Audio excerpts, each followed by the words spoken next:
Off with the old, on with the new. This is the day that the Lord has made, and we will rejoice and be glad in it. This is the beginning of a new day, leaving the past behind. This is the beginning of a new day, my destiny to find. It's so important to maintain this perspective as we move forward. No matter if the season seems dry and things are not happening as fast as we would hope, we must remain in Him, remain in faith, because we live in God's promises. We can move forward in hope and expectation even in the midst of adversity.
It will require us to remain close to Him.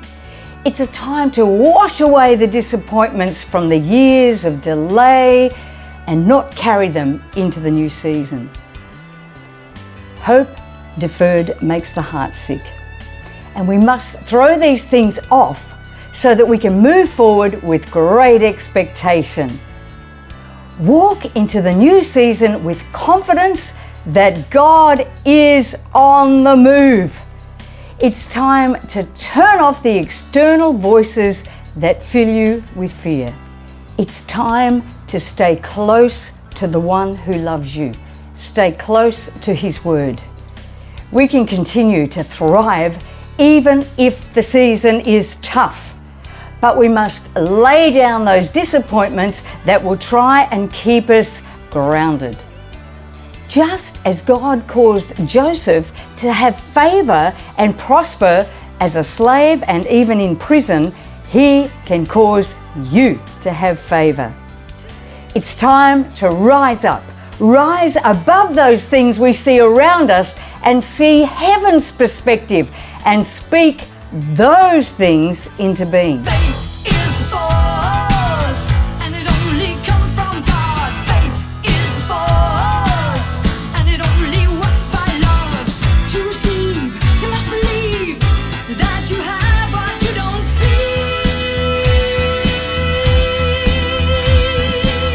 Faith comes from hearing the word. You'll not believe if you have not heard.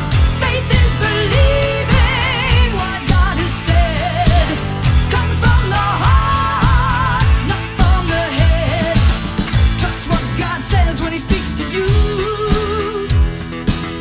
He's got the power to see it through. God has not been sitting by ignoring what is going on in the world. He is moving by His power. The gates of hell will not prevail. The lies, the deception, and the corruption will be revealed and they will be dealt with.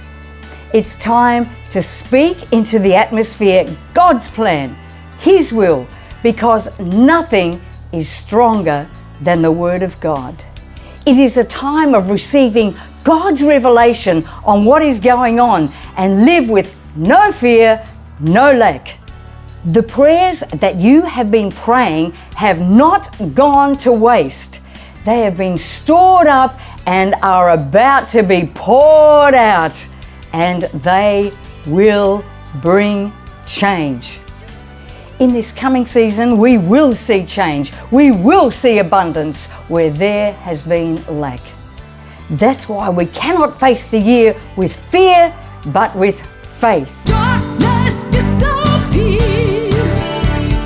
Love defeats all fears. Power from within. Heaven sent from Him. It's only in Your presence the joy will abound. It's only in Your word real truth will be found. It's only in Your love I'm able to change my ways. It's only by Your Spirit I will live for the rest of my days. Jesus, it's only in You. Jesus, Your word is true. Look to what God is doing. Yes, there are still some shakings, but that is needed to shake some things loose. There is more going on than we can see and know and understand with the natural eye. Things are not as some would have us believe, and the covers will be lifted off and truth will be revealed. Sometimes it looks like nothing is happening, but God is on the move. We'll see things happening in the courts and in other areas that will bring change. This is a time for us to realize the importance of our words to declare God's truth for this coming season. Proverbs 18:21 says, "Death and life are in the power of the tongue, and those who love it will eat its fruit." Proverbs 13:3 says, "The one who guards his mouth preserves his life." It's time to position yourself to receive and to conceive new things. It's a year of choices, a year of change, a year of charging forward. A time to step forward where you have stepped away because of discouragement. Walk in with eyes wide open as to what the enemy has been up to and what is behind it. No more deception. It is a year to walk together and see advancement in God's kingdom.